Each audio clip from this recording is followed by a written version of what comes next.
morning, Carson. Good morning. Do you know why you're here today? No. I'm here to make you better. Well, I feel okay. Haven't you been having a hard time remembering things? How do you know this? Because we've had this conversation before. No.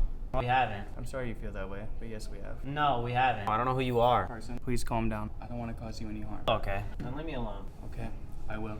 Just take this before I go.